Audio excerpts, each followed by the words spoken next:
What is up? God bless to everybody. So, we got a couple things to talk about. Yeah, people just need to learn to keep them hands to themselves, I guess, because we got Will Smith here being sued by a violinist of the name Brian King Joseph for sexual harassment. A little bit about how they met. Will Smith met Mr. Joseph on America's Got Talent in 2018. He thought he was a great violinist and invited him to record on his album that he was working on. And then he later invited him to go on tour with him. They started going on tour in 2024. And this video really breaks down the incident with Brian King Joseph. A violinist is suing Will Smith, claiming retaliation after he alleges that he was fired for reporting sexual harassment while on tour with Smith.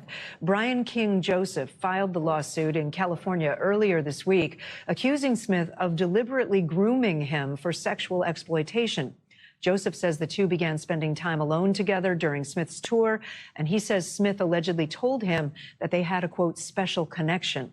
It also details an alleged traumatic series of events, that's a quote, including Joseph finding that someone had allegedly entered his hotel room while he was not there. After reporting the incident to police, he alleges a representative for Smith accused him of lying and fired him. Smith denies these allegations. Now, in March of 2025 is when the allegations, the event happened that is kind of putting this in the spotlight. So this is what Mr. Joseph stated happened. This is on People. In details on alleged traumatic series of events in March 2025 amid Smith's tour, in which Joseph claims that he discovered that someone had entered his Las Vegas hotel room with no signs of forced entry. Evidence of a sexual threat of violence allegedly included a handwritten note reading, "Brian, I'll be back, just us," with a drawn heart and signed Stone F, as well as wipes, a beer bottle, a red backpack, a bottle of HIV medication with another individual's name, an earring, and hospital discharge paperwork belonging to a person unbeknownst to Joseph. Yeah, it's all pretty weird. All right. Joseph alleges he feared that an unknown individual would soon return to his room to engage in sexual acts with him, according to the complaint. So the lawyer of Will Smith, Alan B. Grotsky, made a statement regarding this to People, and he said, "Mr. Joseph's allegations concerning my client are false, baseless, and reckless. They are categorically denied, and we will use all legal means available to address these claims and to ensure that the truth is brought to light." So as of right now, I do not see that there is a definitive amount for the lawsuit, so we're gonna just have to stay updated with this, and I'll be sure to bring you guys the updates if you guys are interested. So next is, I hate saying this, but I'm not really surprised. It's Tyler Perry. If you watch the Boondocks or anything, you know where I'm going. But anyway, he's being sued yet again. This lawsuit is a little bit less. This lawsuit is $77 million. It is by a man named Mario Rodriguez. It takes a lot of courage to move forward and put yourself out there like the way I did. But Tyler Perry knows what he did, man. He knows what he did. And Rodriguez was on one of Tyler Perry's films, Boo Medina Halloween. In 2014, he was approached by a trainer at the Equinox gym, and he was told that Tyler Perry wanted his phone number to discuss an acting role. They later met up, and Rodriguez said, "I don't act, really," and Tyler Perry said, "It's okay." And this is according to The Guardian. It says Rodriguez claims Perry later invited him to his home, where Perry touched him inappropriately while they watched a movie. The lawsuit alleges incidents in 2016, 2018, and 2019, including one encounter in which Perry allegedly put his hands on Mr. Rodriguez's leg and began rubbing his inner thigh right next to his, man stuff. And this is pretty similar to the Derek Dixon case that he currently has going on. This case with Derek Dixon is for $277 million. And he was in a show called The Oval which was written by Tyler Perry. We're going to watch this clip here, and it is very similar. Once again, these are all allegations. Everything in his video is an allegation. So let's watch this video. Actor Derek Dixon says he met Tyler Perry at a party in 2019, where he says Perry gave him his number. The next year, he landed a role on Perry's BET series, The Oval. Why are you yelling? I'm in this too. The following year, Dixon claims he was invited to spend the night in Perry's guest house. I got into bed and then I noticed that he climbed into bed with me as well and started rubbing my leg. And I jumped up out of bed and he has said, turn around so I can look at you, and just commented on how I looked, and then he got up and left. It was very, very strange. At the end of the second season, Dale gets shot in the chest 4 times. Why was that especially concerning for you? What it meant to me was if I don't make him happy, I could stay dead on the show. Dixon claims there was another incident at Perry's home in Atlanta in 2021. We were both kind of feeling drunk. He reached down and pulled my underwear down and grabbed my and I, tried to stop him and pull back my underwear up, and he kind of grabbed my arms and said, no, it's okay. Just go with it. And I said, stop. I don't want to be naked. I don't want this. And he was just like, no, I'm not going to hurt you. It was almost like every thought came through my head: to run, to fight, to freeze. I didn't know what to do. He says he distracted Perry and eventually locked himself in the bathroom. Dixon says the next day, Perry apologized and said he would help create a show that Dixon had written. Yeah, it hasn't gone anywhere. He still owns the rights to it, so I can't now go and sell it. Dixon says he last spoke to Perry in spring of 2024 and left the show a few months later. Then in January, he filed a complaint with the Equal Employment Opportunity Commission, an agency that protects workers from discrimination. A representative for Perry says Dixon then demanded a payment of more than $42 million.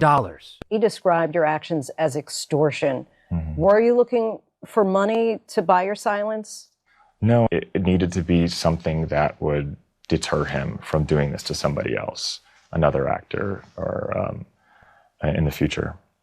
You're asking in your lawsuit for damages totaling $260 million. How did you arrive at that number? Part of that number is my lost job, my lost income, the loss of the show. The other part of that is a deterrent for, how do you stop a billionaire who won't stop themselves from doing this? Now, in the Rodriguez case, it does look like he was sending text messages to Tyler Perry, kind of letting him know he was not in great shape financially. And within both of these cases, the lawyers and people around it, are throwing the allegations that this is just a cash grab, these people are rich, and that these stories are fabricated. So let's keep in mind these are all allegations until the trials and things happen and we get more information. Right now we just don't have enough information. So this man breaks down the text messages between Mario Rodriguez and Tyler Perry. Tyler Perry is fighting back. As you know, he was recently sued by one of the former actors, frat boy number 10, in his Madea Halloween movie, who is suing him for $77 million, accusing Tyler Perry of SA and harassment. Well, now TMZ has gotten their hands conveniently on text messages from Mario Rodriguez asking Tyler Perry for money. Allegedly, this is the text message from Mario to Tyler Perry, where Mario says, brother, haven't been feeling okay, confused and a little nauseous. I got blood work, thinks it's, I wish you guys, even in text messages, would use punctuation just to make my job easier. He says, I got blood work, think it's my teeth. I know it's none of your business. I don't know what to do. I know I promised you I would never ask for anything, but if it is what I think it is, I don't think I could do it on my own because I barely pay my bills, scared AF. I don't want to get sepsis like my dad and pass away. I don't even want to mention it because I don't want to make it real. Feel sick most days, never told anybody this, but my mom and everybody's starting to notice my broke A. Don't have insurance. I'm telling you, a lot of these people on social media are faking it for the front. He continues, I never lie to you, but I think that's what's wrong. My dentist is supposed to take care of in Beverly Hills, but he's in prison for fraud. Not the dentist. It's not the, no, he said Beverly Hills, because remember the other dentist in Atlanta who's now facing RICO charges? I'm sorry, I've gotten distracted. He says, I've always been healthy, and lately I've been waking up confused and dizzy. He continues at the bottom and he says, I've always been healthy, but lately I've been waking up confused and dizzy and a bunch of stuff. I just can't go to the doctor because I can't even afford it. I don't want anything. I just want to be okay. Scared, brother. He continues in the message saying, just know that I love you and thank you for everything. I appreciate you to the moon. You got a Mexican out of a lot of bad places, and I just want to tell you thank you. I can't buy you anything, but I want to tell you that your boy right here appreciates you more than anything. He continues below and he says, straight from my heart, bro, nothing wouldn't do for you, man. Anyways, enjoy your time and I hope to see you again soon. Then Tyler says, happy Thanksgiving, my friend. Yep, you've been through it.